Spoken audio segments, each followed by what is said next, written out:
ദേവപഞ്ചമി ഭാഗം 27. സമയം 5 മണിയായിരുന്നു. അവൻ അവളെയും കൊണ്ട് ഫംഗ്ഷൻ നടക്കുന്ന സ്റ്റേജിനടുത്തേക്ക് നടന്നു. അവൾ വീട്ടിൽ നിന്നും ഇറങ്ങുമ്പോൾ വരതയെയും നക്ഷത്രയെയും അനന്യയെയും വേദികയെയും എല്ലാം നോക്കിയിരുന്നു. അവിടെ ആരെയും കണ്ടില്ല. അങ്ങനെയാണ് ഫംഗ്ഷൻ നടക്കുന്ന സ്ഥലത്തേക്ക് എത്തിയത്. എല്ലാവരും കൈയടികളോട് കൂടിയാണ് ആര്യനെയും പഞ്ചമിയെയും കുഞ്ഞിനെയും സ്വീകരിച്ചത്. അപ്പോഴാണ് അവിടെ എല്ലാവരെയും അവൾ കാണുന്നത്. എല്ലാവരും ബ്ലാക്ക് കളർ ഡ്രസ്സാണ് ഇട്ടിരിക്കുന്നത് എന്ന് അവൾ കണ്ടു. അവൾ വരദയെയും എല്ലാവരെയും കണ്ടു. അവിടെ നിന്നുകൊണ്ട് തന്നെ വരദ അവളെ കൈ ഉയർത്തി സൂപ്പർ എന്ന് കാണിച്ചു. ആ സമയം തന്നെ അവളുടെ കയ്യിൽ ആര്യൻ പിടിച്ചു. അവളെയും കൊണ്ട് സ്റ്റേജിലേക്ക് കയറി. അവരുടെ രണ്ടുപേരുടെയും മുഖത്ത് ഫ്ലാഷ് ലൈറ്റുകൾ മിന്നിമായുന്നുണ്ടായിരുന്നു. സ്റ്റേജിൽ കയറി നിന്നതും ആര്യൻ അവളുടെ അരയിലൂടെ ചുറ്റിപ്പിടിച്ച് അവളെ അവനിലേക്ക് ചേർത്ത് നിർത്തിയിരുന്നു. കുഞ്ഞിനെ പഞ്ചമി ചേർത്ത് പിടിച്ചുകൊണ്ടാണ് നിന്നത്. പഞ്ചമിയുടെ ശരീരത്തിലെ വിറയൽ ആര്യൻ മനസ്സിലാക്കുന്നുണ്ടായിരുന്നു. എങ്കിലും അവനത് കാര്യമാക്കാതെ തന്നെ നിന്നു. അവളുടെ മുഖത്തെ പരിഭ്രമം വരദ കണ്ടിരുന്നു. അവൾ ചെറിയൊരു പുഞ്ചിരിയോടെ അവളെ നോക്കി കണ്ണു ചിമ്മി കാണിച്ചു. അപ്പോഴേക്കും അവരെ പരിചയപ്പെടാൻ വേണ്ടി ഓരോരുത്തർ സ്റ്റേജിലേക്ക് കയറി വന്നു. ആര്യൻ ഗൗരവത്തോടു കൂടി തന്നെയാണ് ഓരോരുത്തരോടും സംസാരിക്കുന്നത് എന്ന് പഞ്ചമി ശ്രദ്ധിച്ചു. ഓരോരുത്തരെയും അവൾക്ക് പരിചയപ്പെടുത്തി കൊടുക്കുന്നുമുണ്ട്. ആരെയും അവൾക്ക് മനസ്സിലാകുന്നില്ല എങ്കിലും അവൾ അവളുടെ ചുണ്ടിലെ പുഞ്ചിരി മായാതെ തന്നെ അവരോട് സംസാരിച്ചു. അപ്പോഴാണ് അവന്റെ അടുത്തേക്ക് സിദ്ധു വരുന്നത്. അവന്റെ ചെവിയിൽ എന്തോ പറഞ്ഞതും അവന്റെ മുഖത്ത് ഒരു പുഞ്ചിരി വിരിഞ്ഞു. അത് പഞ്ചമി വ്യക്തമായിട്ട് കാണുകയും ചെയ്തു. അപൂർവമായി മാത്രം കണ്ടിട്ടുള്ള ഒരു പുഞ്ചിരി. മുത്തശ്ശിയോട് സംസാരിക്കുമ്പോഴാണ് ഒരിക്കൽ കണ്ടിരിക്കുന്നത്. പിന്നെ കുഞ്ഞിനോട് സംസാരിക്കുമ്പോഴും കാണാറുണ്ട്. അല്ലാതെ ഈ മനുഷ്യൻ ചിരിക്കുന്നത് കണ്ടിട്ടില്ല എന്ന് അവൾ ഓർത്തു.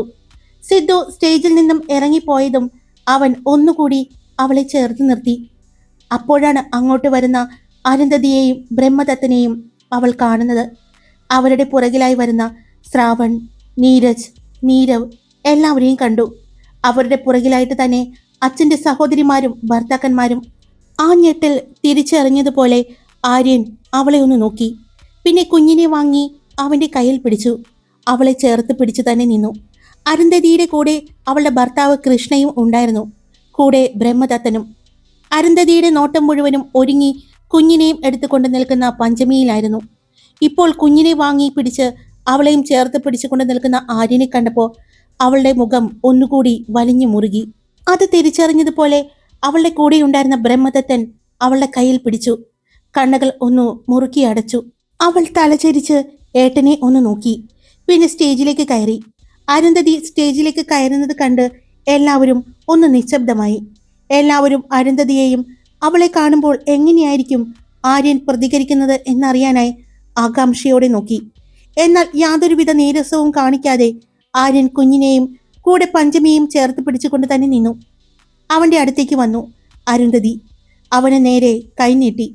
അവൻ കുഞ്ഞിനെ എടുത്തിരിക്കുന്നത് കൊണ്ടും ഒരു കൈയിൽ ഫോണുമായതുകൊണ്ട് അവൾ നീട്ടിപ്പിടിച്ച കൈയിലേക്ക് അവൻ നോക്കി. പിന്നെ അവൻ നോക്കിയത് പഞ്ചമിയെ ആയിരുന്നു. ആ നോട്ടത്തിന്റെ അർത്ഥം മനസ്സിലായതുപോലെ പഞ്ചമിയായിരുന്നു അരുന്ധതിക്ക് കൈ കൊടുത്തത്. അവളുടെ ആ പെട്ടെന്നുള്ള പ്രവൃത്തി അരുന്ധതിയെ ഒന്ന് ഞെട്ടിച്ചു.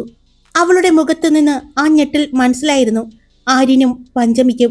എല്ലാവരും അത് കണ്ടു. കൂടെ മാറി ആര്യന്റെ ഫാമിലി എല്ലാവരും നിൽക്കുന്നുണ്ടായിരുന്നു. വരദ ചേച്ചി, അതാണ് ആര്യേട്ടന്റെ എക്സ് അരുന്ധതി. നക്ഷത്ര പറഞ്ഞതും വരദ അരുന്ധതിയെ നോക്കി.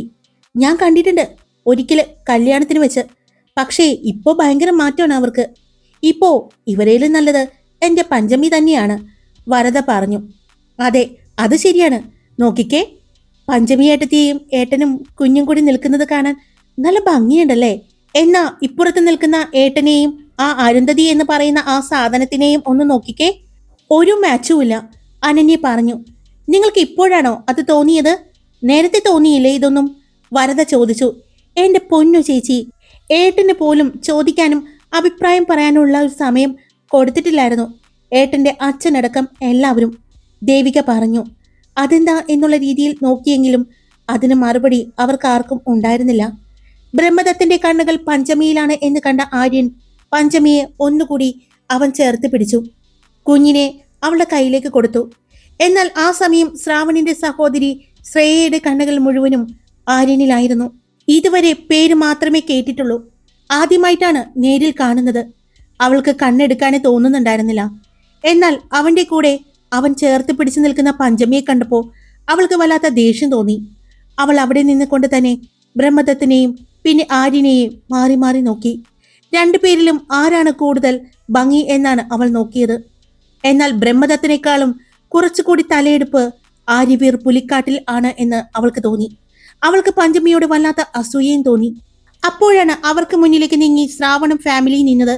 ഞങ്ങളെ നിനക്ക് ഓർമ്മയുണ്ടോ എന്ന് അല്പം ശബ്ദത്തിൽ ശ്രാവണിന്റെ അമ്മ ചോദിച്ചതും ആര്യൻ അവരെ ഒന്ന് നോക്കി.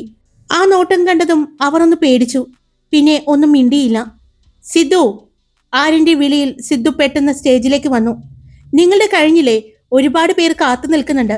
അവന്റെ വിളിയുടെ അർത്ഥം മനസ്സിലായതുപോലെ ബ്രഹ്മദത്തനോടും അരുന്ധതിയോടും എല്ലാമായി സിദ്ധാർത്ഥ പറഞ്ഞു. ഞങ്ങൾക്ക് ഇവളോടും ആര്യവീറിനോടും സംസാരിക്കാനുണ്ട്. പെട്ടെന്ന് ശ്രാവൺ പറഞ്ഞതും ഒരു പ്രാവശ്യം സംസാരിച്ചിട്ട് നിനക്ക് മതിയായില്ലേ എന്നുള്ള രീതിയിൽ അവനെ ഒന്ന് നോക്കി സിദ്ധാർത്ഥ്. ഇപ്പോഴും അതിന്റെ പരിക്ക് ഭേദമായിട്ടില്ല എന്ന് അവന്റെ മുഖത്തു നിന്ന് തന്നെ മനസ്സിലാകുന്നുണ്ടായിരുന്നു സിദ്ധാർത്ഥിന്. ഇപ്പൊ പറ്റില്ല ശ്രാവൺ, ഇപ്പൊ തിരക്കാണ്. നിങ്ങൾക്ക് സംസാരിക്കാനായിട്ട് സമയം ആര്യൻ അനുവദിച്ചിട്ടുണ്ട്. അവൻ സമയം പറയും, അപ്പോൾ നിങ്ങൾക്ക് അവനുമായിട്ട് സംസാരിക്കാം. ഞങ്ങൾക്ക് ഇന്ന് തന്നെ സംസാരിക്കണം. ഇന്ന് തന്നെ ഞങ്ങൾക്ക് ഇവളെ ഇവിടെ നിന്ന് കൊണ്ടുപോകണം. മുന്നിലേക്ക് വന്നുകൊണ്ട് നീരജ് പറഞ്ഞതും ആര്യൻ നെറ്റിച്ചൊളിച്ച് അവനെ ഒന്ന് നോക്കി. Tonight at 10 o'clock. അത്രമാത്രം ആര്യൻ പറഞ്ഞു. ഓക്കെ അല്ലേ? ഇനി ദയവായിട്ട് താഴേക്ക് ചെല്ലൂ, സിദ്ധാർത്ഥ പറഞ്ഞു. ആര്യനോട് ചേർന്ന് തല ഉയർത്തി പിടിച്ചു നിൽക്കുന്ന പഞ്ചമിയെ ഒന്ന് നോക്കിക്കൊണ്ട് അവളുടെ അച്ഛന്റെ സഹോദരിമാരടക്കം എല്ലാവരും അവിടെ നിന്നും താഴേക്കിറങ്ങി. എന്നാൽ ബ്രഹ്മദത്തിന്റെ കണ്ണുകൾ അപ്പോഴും പഞ്ചമിയിൽ ഇടയ്ക്കിടെ ചെല്ലുന്നുണ്ടായിരുന്നു. അതുപോലെ അരുന്ധതിയുടെയും. ഇത് വീടാണോ? ഞാൻ ഇതുപോലൊരു വീട് ഇതുവരെ കണ്ടിട്ടില്ല. അവിടെ നിന്ന് കുറച്ച് മാറി കാണുന്ന ഒരു ഭാഗത്തേക്ക് നോക്കി ശ്രാവണിന്റെ അമ്മ പറഞ്ഞപ്പോഴാണ് എല്ലാവരും അങ്ങോട്ട് നോക്കിയത്. അങ്ങോട്ട് നോക്കിയതും അരുന്ധതിയുടെ കണ്ണുകൾ ഒന്ന് വിടർന്നു. പുലിക്കാട്ടിൽ മാൻഷൻ. അവൾ പതിയെ പറഞ്ഞു. നമുക്കൊന്ന് അവിടെ കയറി കാണാൻ പറ്റുവാവോ? നീരജിന്റെ അമ്മയാണ് പറഞ്ഞത്. ഇത്രയും വലിയ വീട്ടിലാണോ അവൾ വിവാഹം കഴിച്ചു വന്നിരിക്കുന്നത്? എനിക്കത് ആലോചിക്കാനേ വയ്യ. അവരുടെ കൂടെയുണ്ടായിരുന്ന ശ്രാവണിന്റെ സഹോദരി ശ്രേയയാണ് പറഞ്ഞത്. വാ, നമുക്ക് എന്തായാലും ഒന്ന് പോയി നോക്കാം എന്ന് പറഞ്ഞുകൊണ്ട് ശ്രേയ മുന്നിൽ നടന്നു. അവളുടെ പുറകിലായി ബാക്കിയുള്ളവരും. അരുന്ധതിയും അവരുടെ കൂടെ പോയി. നമ്മളായിട്ട് എന്തിനാ നിൽക്കുന്നത്? നമുക്കും ഒന്ന് പോയി കാണാം. ഇനി ഇങ്ങോട്ട് ഒരു വരവൊന്നും നമുക്ക് ഉണ്ടാകില്ല. ഇന്ന് അവളെ ഇവിടെ നിന്ന് കൊണ്ടുപോയേ പറ്റൂ. പിന്നെ ഇങ്ങോട്ടൊരു വരവ് ഉണ്ടാവില്ലല്ലോ. അതുകൊണ്ട് നമുക്കും ഒന്ന് പോയി കാണാം എന്ന് പറഞ്ഞ് നീരജും നീരവും നടന്നു. അവരുടെ കൂടെ തന്നെ ശ്രാവണും കൃഷ്ണയും. ബ്രഹ്മദത്തൻ മാത്രം അവിടെ കാണുന്ന ഒരു കസേരയിലായിട്ട് ഇരുന്നു. അവന്റെ നോട്ടം മുഴുവനും സ്റ്റേജിൽ കുഞ്ഞിനെയും ചേർത്ത് പിടിച്ചു നിൽക്കുന്ന പഞ്ചമിയിലായിരുന്നു. മാൻഷന് അടുത്തേക്ക് ചെല്ലുമ്പോഴേക്കും കണ്ടു അവിടെ സെക്യൂരിറ്റി ഗാർഡ്സ് എല്ലാവരെയും ചെക്ക് ചെയ്യുന്നത്. ചെക്ക് ചെയ്തതിനു ശേഷം മാത്രമാണ് എല്ലാവരെയും അകത്തേക്ക് കയറ്റുന്നത്. അതുപോലെ തന്നെ തിരിച്ചിറങ്ങുന്നവരെയും ചെക്ക് ചെയ്യുന്നുണ്ട്. ഇതെന്താ ഇങ്ങനെ? അറിയില്ല, വാ നോക്കാം എന്ന് പറഞ്ഞ് എല്ലാവരും അടുത്തെത്തിയതും ലേഡീസിനെ ലേഡീസ് സെക്യൂരിറ്റീസ് ചെക്ക് ചെയ്തു. ഇതെന്താ ഇങ്ങനെ? ഇഷ്ടക്കേടോട് കൂടി ശ്രേയ ചോദിച്ചു. മേഡം, ഈ വീടിനകത്ത് വിലപിടിപ്പുള്ള സാധനങ്ങളും മറ്റും ഉണ്ട്. ഇതൊരു മ്യൂസിയം അല്ലല്ലോ. ഇവിടെ ആളുകൾ താമസിക്കുന്നുണ്ട്. അവരുടെ വിലപിടിപ്പുള്ള സാധനങ്ങളും മറ്റും ബെഡ്റൂമുകളിലും മറ്റും ഉണ്ട്. അതുകൊണ്ടാണ് ഇവിടെ നിന്ന് കയറുന്നവരെ ചെക്ക് ചെയ്യുന്നതും പുറത്തേക്ക് ഇറങ്ങുന്നവരെ ചെക്ക് ചെയ്യുന്നതും. ഒരു സെക്യൂരിറ്റി സ്റ്റാഫ് പറഞ്ഞതും എല്ലാവരുടെയും മുഖം മാറി. ഞങ്ങളെല്ലാവരും പണവും പ്രശസ്തിയും ഉള്ള വീടുകളിൽ നിന്ന് തന്നെ വന്നിരിക്കുന്നവരാണ്, ശ്രാവണിന്റെ അമ്മ പറഞ്ഞതും. അല്ല എന്ന് ഞങ്ങൾ പറഞ്ഞില്ലല്ലോ മേഡം. ഇവിടെ വന്നിരിക്കുന്ന എല്ലാ VIP-കളെ പോലും അകത്തേക്ക് കയറ്റുന്നത് ചെക്ക് ചെയ്ത് മാത്രമാണ്. പിന്നെ ആര്യൻ സാറിന്റെ പ്രത്യേക നിർദ്ദേശമുള്ള ആളുകളെ മാത്രമാണ് ചെക്ക് ചെയ്യാതെ അകത്തേക്ക് കയറ്റിയിരിക്കുന്നത്, മറ്റൊരു സ്റ്റാഫ് പറഞ്ഞു. ഇത് ശരിക്കും ഒരു അത്ഭുത ലോകം തന്നെയാണ് അല്ലേ? മുഴുവനും പ്രത്യേകതരം മാർബിൾസ് കൊണ്ടാണ് ഉണ്ടാക്കിയിരിക്കുന്നത്. അത് ശരിയാണ്. ഇത് ആര്യവീർ സ്വന്തമായിട്ട് അവനു വേണ്ടി പണി കഴിപ്പിച്ചതാണ്. അതിന്റെ ഭംഗിയും ആർഭാടവും ഉണ്ടാവുമല്ലോ. അവരെ പാസ് ചെയ്തു പോകുന്ന സ്ത്രീകൾ പറയുന്നത് കേട്ടുകൊണ്ടാണ് അവർ അകത്തേക്ക് കടന്നത്. അവർക്കും അകത്തേക്ക് കടന്നപ്പോൾ വല്ലാത്തൊരു തണുപ്പാണ് തോന്നിയത്, ഒരു പ്രത്യേക ഉന്മേഷം. എല്ലാവരും ചുറ്റും നോക്കിക്കൊണ്ടാണ് നടന്നത്. മുഴുവൻ വൈറ്റ് മാർബിളുകളാണ്. ഫ്ലോറ് പോലും തിളങ്ങുന്നതായി അവർക്ക് തോന്നി. വൈറ്റും ഗോൾഡുമാണ് ആ വീടിന്റെ തീമെന്ന് അവർക്ക് മനസ്സിലായി. അവർ മുന്നിലേക്ക് നടക്കുമ്പോഴാണ് വാളിലായി പ്രത്യേക രീതിയിൽ ഫ്രെയിം ചെയ്തു വെച്ചിരിക്കുന്ന ആര്യന്റെയും പഞ്ചമിയുടെയും മാത്രം ഫോട്ടോസും കുഞ്ഞുമായിട്ടുള്ള ഫോട്ടോസും എല്ലാം വെച്ചിട്ടുണ്ട്. അതിനെല്ലാം വല്ലാത്തൊരു ഭംഗി തോന്നിക്കുന്നുണ്ടായിരുന്നു. അതെല്ലാം കണ്ടതോടുകൂടി അരുന്ധതിക്ക് ദേഷ്യം തോന്നാൻ തുടങ്ങി. പുലിക്കാട്ടിൽ തറവാട്ടിൽ വിവാഹം കഴിഞ്ഞിട്ട് തന്റെയും ആര്യന്റെയും ഒരു ഫോട്ടോ പോലും ഇതുപോലെ വച്ചിട്ടുണ്ടായിരുന്നില്ല എന്ന് അവൾ ഓർത്തു. ഓരോ ഭാഗങ്ങളും ചുറ്റി കണ്ടുകൊണ്ടാണ് നടന്നത്. പല റൂമുകളും അടഞ്ഞു കിടക്കുന്നത് കണ്ടു. മുകൾ നിലയിലേക്ക് ചെന്നു. അവിടെയും റൂമുകളുടെ വാതിക്കൽ ഓരോ സെക്യൂരിറ്റി സ്റ്റാഫുകൾ ഉണ്ടായിരുന്നു. ഇതെന്താ തുറക്കാത്തത്? ശ്രാവണിന്റെ അമ്മ ചോദിച്ചു. അത് ആര്യവീർ സാറിന്റെയും പഞ്ചമി മേഡത്തിന്റെയും മുറിയാണ്. ഇത് തുറക്കാൻ പാടില്ല എന്ന് സ്ട്രിക്റ്റ് ഓർഡർ ഉണ്ട്, അവർ പറഞ്ഞു. അതെല്ലാം കൂടി ആയതും അരുന്ധതിക്ക് ദേഷ്യം കൂടി. അവൾ അവിടെ നിന്നും വെട്ടിത്തിരിഞ്ഞു നടന്നു താഴേക്ക്. അവളുടെ കണ്ണുകൾ അപ്പോഴും ആര്യന്റെ ഒപ്പം നിൽക്കുന്ന പഞ്ചമിയിൽ തന്നെയായിരുന്നു. ആര്യന്റെ മുഖത്തുള്ള ചിരി അവളെ വല്ലാതെ ദേഷ്യം ഉണ്ടാക്കുന്നുണ്ടായിരുന്നു. ഇതുപോലെ ചിരിച്ചു താൻ അവനെ കണ്ടിട്ടില്ല എന്ന് പോലും അവൾക്ക് തോന്നി. പക്ഷേ പല ഫോട്ടോകളിലെ മുഖങ്ങളിലും ഗൗരവം ആണെങ്കിലും ആ ഗൗരവത്തിന് ഒരു തലയെടുപ്പ് തോന്നിച്ചു. അവൾ താഴെ വന്ന് താഴെയുള്ള സോഫയിലായിട്ട് ഇരുന്നു. അപ്പോഴാണ് യൂണിഫോം സാരി ധരിച്ച് ഡ്രസ്സിൽ നെയിം ബോർഡ് കുത്തിയ ഒരു സ്റ്റാഫ് പോകുന്നത് കണ്ടത്. അവൾ അവരെ വിളിച്ചു. അവൾ വളരെ ബഹുമാനത്തോടെ അരുന്ധതിയുടെ അടുത്തേക്ക് ചെന്നു. നിങ്ങൾ ഇവിടുത്തെ സ്റ്റാഫാണോ? അരുന്ധതി ചോദിച്ചു. അതെ മേഡം, അവർ വളരെ ബഹുമാനത്തോടു കൂടി തന്നെ പറഞ്ഞു. അപ്പോഴാണ് അവളുടെ അടുത്തേക്ക് ശ്രാവണിന്റെ അമ്മയും ശ്രേയയും അടക്കം എല്ലാവരും വന്ന് ഇരുന്നത്. ഇതാരാ മോളെ? ശ്രാവണിന്റെ അമ്മ ചോദിച്ചു. ഇവിടത്തെ ജോലിക്കാരിയാണ്, അരുന്ധതി പറഞ്ഞു. നിങ്ങൾക്ക് എല്ലാവർക്കും ഇതുപോലെ യൂണിഫോം ആണോ? ശ്രേയ ചോദിച്ചു. അതെ മേഡം. നിങ്ങൾ എത്ര പേരുണ്ട് ഇവിടെ? ചോദ്യം ശ്രാവണിന്റെ അമ്മയുടെ ആയിരുന്നു. 10, അവർ പറഞ്ഞു. കിച്ചൺ സ്റ്റാഫുകൾ വേറെയാണ്. അതുകൂടി കേട്ടതും ശ്രാവണിന്റെ അമ്മ അടക്കം ശ്രേയയുടെ എല്ലാവരുടെയും കണ്ണുകൾ മിഴിഞ്ഞ് പുറത്തേക്ക് ചാടുമെന്നുള്ള രീതിയിലാണ്. ഇവിടെ തന്നെയാണോ പുലിക്കാട്ടിൽ വീട്ടിലുള്ള എല്ലാവരും താമസിക്കുന്നത്? അരുന്ധതി ചോദിച്ചു. അതെ മേഡം, ആര്യൻ സാറും പഞ്ചമി മേഡവും വിവാഹം കഴിഞ്ഞ് ഇവിടെ വന്നപ്പോൾ മുതൽ എല്ലാവരും ഇവിടെ തന്നെയാണ്, അവർ പറഞ്ഞു. അപ്പോഴാണ് അങ്ങോട്ട് ആര്യന്റെ അമ്മയും ചെറിയമ്മമാരും എല്ലാവരും കൂടി വരുന്നത്. നിമിഷ, ആര്യന്റെ അമ്മ വിളിച്ചതും ആ സ്റ്റാഫ് അവരെ ഒന്ന് നോക്കി. നീ അങ്ങോട്ട് പോയിക്കോളൂ. ഇവരുടെ സംശയങ്ങൾക്കുള്ള മറുപടി ഞങ്ങൾ കൊടുത്തോളാം.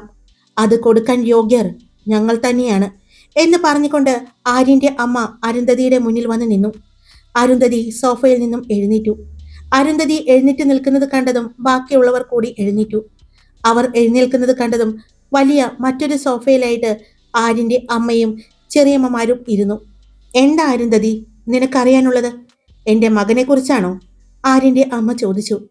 അത് ആൻറ്റി, ഞാൻ ഈ വീട്ടിൽ ആദ്യമായിട്ടാണല്ലോ, അതുകൊണ്ട് ഞാനൊന്ന് കാണാനായിട്ട് കയറിയതാണ്. അത് മനസ്സിലായി. സത്യത്തിൽ നിനക്ക് നാണം എന്ന് പറയുന്നത് ഉണ്ടോ അരുന്ധതി? അല്ലെങ്കിൽ നീ ഈ വീട്ടിൽ ഇങ്ങനൊരു ഫംഗ്ഷൻ നടക്കുന്നിടത്തേക്ക് വരില്ലായിരുന്നു. എൻ്റെ മകനെ നീ ചില്ലറയല്ല കഷ്ടപ്പെടുത്തിയത്. അവനെ മാത്രമോ? ഞങ്ങളെയും. നിന്നെ മനസ്സറിഞ്ഞ് നിന്നെ ഒരുപാട് ഇഷ്ടത്തോടെ കൈപിടിച്ച് കൊണ്ടുവന്നവരാണ് ഞാനും എൻ്റെ ഭർത്താവും.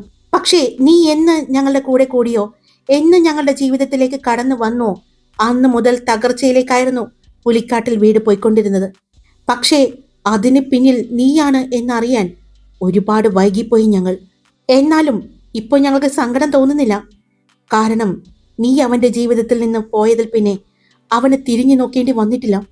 ഇപ്പൊ കണ്ടില്ലേ, അവന് ഏറ്റവും അനുയോജ്യയായ ഒരു പെണ്ണിനെ തന്നെ അവനായിട്ട് തന്നെ കണ്ടുപിടിച്ചു. ഞങ്ങളുടെ നാഗമോൾക്ക് നല്ലൊരു അമ്മയായിരിക്കും, എൻ്റെ മകന് നല്ലൊരു ഭാര്യയായിട്ട്, ഈ പുലിക്കാട്ടിൽ വീട്ടിൽ ആര്യവീറിൻ്റെ ഭാര്യയായിട്ട്, ഞങ്ങളുടെ എല്ലാം മരുമകളായിട്ട് അവളിനി ഇവിടെ ഉണ്ടാകും. ദേവപഞ്ചമി ആര്യവീർ. ആര്യൻ്റെ അമ്മ പറഞ്ഞതും അതെങ്ങനെ ശരിയാവും? അവൾ എൻ്റെ വീട്ടിൽ മരുമകളായിട്ട് വരേണ്ടതാണ്, എൻ്റെ ശ്രാവണിൻ്റെ ഭാര്യയായിട്ട്. അല്ലാതെ നിങ്ങളുടെ മകൻ്റെ കുഞ്ഞിനെ നോക്കാനായിട്ടോ നിങ്ങളുടെ മകൻ്റെ ഭാര്യയായിട്ടോ വരാനുള്ളതല്ല ഞങ്ങളുടെ കുട്ടി. ശ്രാവണിൻ്റെ അമ്മ പറഞ്ഞതും ആര്യൻ്റെ അമ്മ ഒന്ന് പുഞ്ചിരിച്ചു. നിങ്ങൾക്ക് എന്തെങ്കിലും പറയാനുണ്ടെങ്കിൽ ആര്യവീർ പുലിക്കാട്ടിനോട് നേരിട്ട് പറഞ്ഞോളൂ. ഞങ്ങളോട് പറയേണ്ട ആവശ്യമില്ല. ഞങ്ങൾക്കിപ്പോൾ അവൾ ഈ വീടിൻ്റെ മരുമകളാണ്, ഞങ്ങളുടെ മകൻ്റെ ഭാര്യയാണ്, ഞങ്ങളുടെ കുഞ്ഞിൻ്റെ അമ്മയാണ്. അത് മാത്രം ഞങ്ങൾക്ക് നോക്കിയാൽ മതി. അപ്പോഴാണ് അങ്ങോട്ട് നക്ഷത്ര വരുന്നത്. അമ്മേ, ഏട്ടത്തി കുഞ്ഞിന് പാല് വേണമെന്ന് പറഞ്ഞു, ഇവിടെ എടുത്തു വെച്ചിട്ടുണ്ടെന്ന് പറഞ്ഞു. എവിടെയിരിക്കുന്നത്? അവൾ ചോദിച്ചു. നീ ചെന്ന് കിച്ചൺ സ്റ്റാഫിനോട് ചോദിച്ചു നോക്കൂ, അവിടെ ആയിരിക്കും പറഞ്ഞു ഏൽപ്പിച്ചിരിക്കുന്നത്, നക്ഷത്രയുടെ അമ്മ പറഞ്ഞു. ഇല്ല മോളെ, കുഞ്ഞിന്റെ ഭക്ഷണം വയ്ക്കുന്ന കൗണ്ടറിൽ വെച്ചിട്ടുണ്ട്. എന്നോട് പറഞ്ഞിട്ടുണ്ടായിരുന്നു. ആര്യന്റെ അമ്മ പറഞ്ഞു. ആണോ? എന്നാ ഞാൻ അത് കൊണ്ടുപോയി കൊടുക്കട്ടെ. കുഞ്ഞ് കരഞ്ഞു തുടങ്ങിയിട്ടുണ്ട്. അപ്പോഴാ ഏട്ടത്തി എന്നെ പറഞ്ഞു വിട്ടത്. നക്ഷത്ര അരുന്ധതിയെ നോക്കിക്കൊണ്ടാണ് അത് പറഞ്ഞത്. അവൾ പറഞ്ഞുകൊണ്ട് കിച്ചണിലേക്ക് പോവുകയും ചെയ്തു. കണ്ടോ, നീ മുലപ്പാൽ കൊടുക്കാതെ വിശപ്പ് മാറാത്ത കുഞ്ഞിന് വിശപ്പ് മാറ്റാനായിട്ട് പാലൂട്ടാനായിട്ട് ഒരമ്മ വന്നത്. ചതിക്കാനായിട്ട് ഞങ്ങളുടെ സമ്പത്ത് കണ്ടുകൊണ്ട് ഞങ്ങളുടെ വീട്ടിലേക്ക് വന്ന നീ കണ്ടോ? ചതിയില്ലാത്ത, സമ്പത്തിനോട് ഒരു ഭ്രമം പോലുമില്ലാത്ത ഒരു പെണ്ണ് എൻ്റെ മകന്റെ ജീവിതത്തിലേക്ക് വന്നത്. ദൈവമുണ്ട്, അതുകൊണ്ടല്ലേ ഞങ്ങളുടെ മുന്നില് നിനക്കെങ്ങനെ നിൽക്കേണ്ടി വന്നത്? ചേട്ടത്തി, ഇതെന്തീ പറയുന്നത്? ഇങ്ങനെയാണോ നമ്മൾ ഇവളോട് പെരുമാറേണ്ടത്? നമ്മുടെ വീട്ടിൽ വന്ന അതിഥികളല്ലേ ഇത്? നക്ഷത്രയുടെ അമ്മ ചോദിച്ചതും എല്ലാവരും അവരെ നോക്കി. എങ്ങനെയുണ്ട് അരുന്ധതി? സുഖമാണോ നിന്റെ മന്ത്രി അമ്മായച്ചന്റെ മന്ത്രി മന്ദിരത്തിൽ? ഇപ്പോ നിന്റെ ഭർത്താവിന്റെ പേരെന്താ? മന്ത്രിയുടെ മകൻ തന്നെയാണോ? ഇനി അതും മാറിയിട്ടുണ്ടോ? നക്ഷത്രയുടെ അമ്മ ചോദിച്ചതും അത് കേട്ട് ആര്യന്റെ അമ്മയ്ക്കും ചെറിയമ്മമാരുടെയും ചുണ്ടിൽ ഒരു പുഞ്ചിരിയായിരുന്നു. അപ്പോഴാണ് അങ്ങോട്ട് കുഞ്ഞിനെയും കൊണ്ട് പഞ്ചമി വരുന്നത്. കുഞ്ഞ് കരയുന്നുണ്ട്. കുഞ്ഞിനെ ആശ്വസിപ്പിക്കുന്നുണ്ട്. അവളുടെ കൂടെ തന്നെ വരതയുമുണ്ട്. എന്തുപറ്റി മോളെ? ആര്യന്റെ അമ്മ എഴുന്നേറ്റ് ചെന്ന് ചോദിച്ചു. വിശന്നിട്ടാണെന്ന് തോന്നുന്നു അമ്മേ. പിന്നെ കുഞ്ഞിന്റെ ഡയപ്പറൊക്കെ ഒന്ന് ചേഞ്ച് ചെയ്യണം. ഞാൻ കുഞ്ഞിന് പാല് കുടിപ്പിച്ചിട്ട് വേഗം കൊണ്ടുവരാം എന്ന് പറഞ്ഞ് അവൾ അവിടെ നിൽക്കുന്ന ആരെയും നോക്കാതെ നടക്കാൻ പോയതും ശ്രാവണിന്റെ അമ്മ അവളുടെ കയ്യിൽ പിടിച്ചു. ആ സമയം തന്നെയാണ് അങ്ങോട്ട് ആര്യൻ വരുന്നത്. ദേ തള്ളേ, നിങ്ങളുടെ മകൻ ഇവളുടെ കയ്യിൽ ഒന്ന് കയറി പിടിച്ചതിന്റെയാണ് ശരീരമെല്ലാം ഡാമേജ് ആക്കി ദാ ആ വരുന്ന മനുഷ്യൻ വെച്ചിരിക്കുന്നത്. നിങ്ങളുടെ ഈ ശരീരം കൂടി ആ മനുഷ്യൻ ഡാമേജ് ആക്കിയ മകനെ പോലെയല്ല, താങ്ങില്ല. പ്രായം കുറേയില്ലേ. ഇനി മറ്റൊരു കാര്യം കൂടിയുണ്ട്. പുലിക്കാട്ടിൽ ആര്യവീറിന് പ്രായമൊന്നും ഒരു പ്രശ്നമേ അല്ല. മുന്നിൽ നിൽക്കുന്നത് ആരാണ് എന്ന് പോലും നോക്കില്ല, അടിച്ച് പരത്തിക്കളയും. ദേഷ്യത്തോടെ വരദ പറഞ്ഞതും അവിടേക്ക് നടന്നു വരുന്ന ആര്യനെ കണ്ട് ശ്രാവണിന്റെ അമ്മയുടെ കൈ പഞ്ചമിയുടെ കയ്യിൽ നിന്നും വിട്ടു. ഹായ്, എല്ലാവരും സുഖമായിട്ടിരിക്കുന്നു? ഞാൻ സുഖമായിട്ടിരിക്കുന്നു. സ്റ്റോറി ഇട്ടിട്ടുണ്ട്. ഇഷ്ടപ്പെട്ടാൽ ലൈക്ക് ചെയ്യാനും നിങ്ങളുടെ അഭിപ്രായങ്ങൾ കമന്റ് ചെയ്യാനും ഹൈപ്പ് ചെയ്യാനും സബ്സ്ക്രൈബ് ചെയ്യാതെ കേൾക്കുന്നവരുണ്ടെങ്കിൽ സബ്സ്ക്രൈബ് ചെയ്ത് സപ്പോർട്ട് ചെയ്യാനും മറക്കല്ലേ. Love you all. It's me Karthika. By.